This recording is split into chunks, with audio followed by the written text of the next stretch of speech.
Ada seseorang lelaki, seorang rahib, seorang monk yang menyembah Allah Subhanahu Wa Taala dalam masjidnya selama 60 tahun. Seorang wanita datang di hadapannya dan dia mula jatuh hati dengan wanita ini. Dan dia akhirnya melakukan zina dengannya.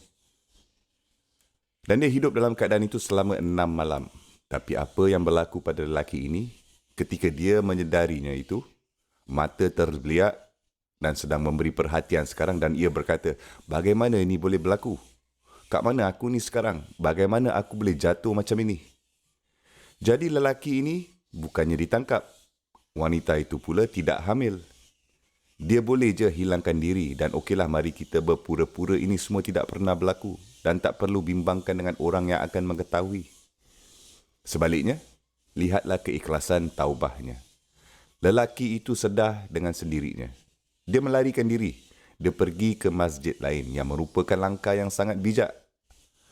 Anda tidak melarikan diri dari Allah Subhanahu Wa Taala kecuali melarikan diri balik kepada Allah Subhanahu Wa Taala.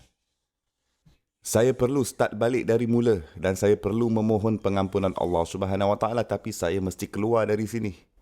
Jadi dia lari dari masjid sendiri yang biasa dia beribadah pada Allah ke masjid yang lain. Jadi dia pergi ke masjid itu dan dia tinggal di masjid itu selama 3 hari. Dan dia tidak makan apa-apa selama 3 hari berturut-turut. Bukannya dia ni sengaja mengikat perutnya sendiri. Bukannya kerana dia cuba membunuh diri. Dia begitu tenggelam dalam taubahnya. Bahawa dia bahkan tidak ada masa untuk makan atau minum. Dia tidak kisahkan akan makan dan minumnya.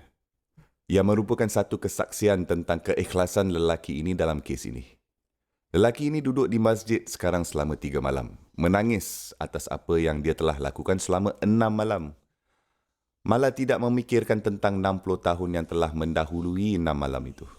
Kerana sekarang 6 malam itu mengaburkan semua 60 tahun ibadahnya kepada Allah Subhanahu Wa Taala. Dia memohon kepada Allah Subhanahu Wa Taala untuk pengampunan. Oleh itu beberapa orang memerhatikannya di masjid. Mereka membawa sebuku roti kepadanya. Dan mereka memberitahunya, ya Fulan, jadi kamu belum makan ni, makanlah roti kamu ni.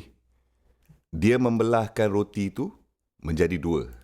Dia memberikan separuh daripadanya kepada seseorang di sebelah kanannya, separuh daripadanya kepada seseorang di sebelah kirinya.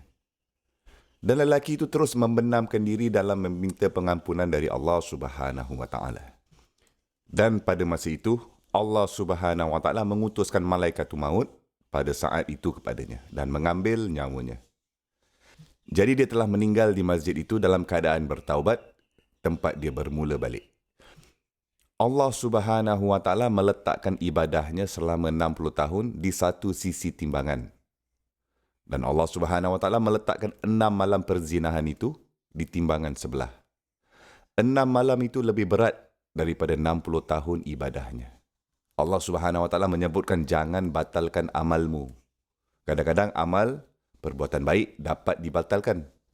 Jadi 6 malam itu membatalkan 60 tahunnya. Allah Subhanahu Wa Taala mengeluarkan sepotong roti itu dan kemudian meletakkan roti di satu sisi skala dengan 6 malam dosa itu.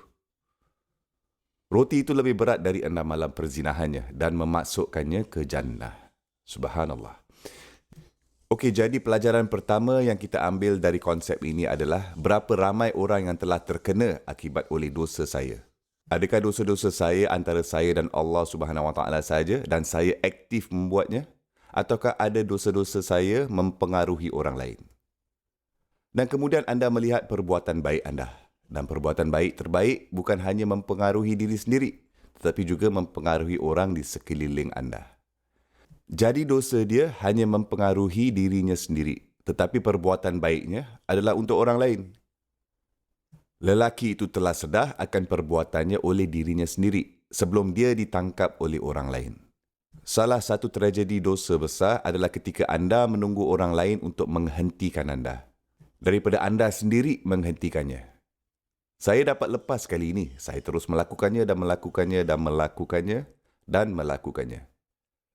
Apabila seseorang melakukan dosa, faktor pendorong yang paling kuat untuk menghentikan dosa itu perlu kerana Allah Subhanahu Wa Taala dan bukan faktor lain.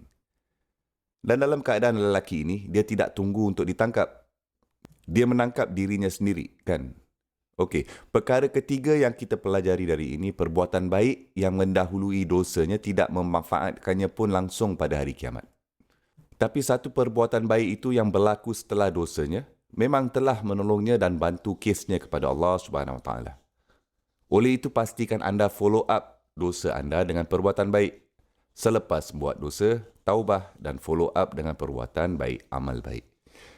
Okey, sekarang syaitan akan datang kepada anda. Dan dia memberitahu anda satu daripada dua perkara. Sama ada, apa gunanya nak buat perbuatan amal baik sekarang? Kau harus putus asa seumur hidup kau. Engkau ni manusia yang sangat teruklah. Atau lebih teruk lagi, mengapa kau tidak terus berbuat dosa je sekarang? Atau buat dosa untuk menutup dosa kamu? Dan terus menggalikan diri anda ke dalam lubang ini. Lebih baik kamu korek je lubang, kau pun dah jauh dalamnya. Syaitan akan datang berkata-kata dengan kamu. Allah Subhanahu Wa Taala memanggilkan anda ke karamnya dan pengampunannya, kasihnya, rahmahnya, walaupun pada saat-saat yang terendah, yang tergelap kamu. Jangan biarkan syaitan atau kesepian anda atau rasa bersalah anda menyebabkan anda putus asa.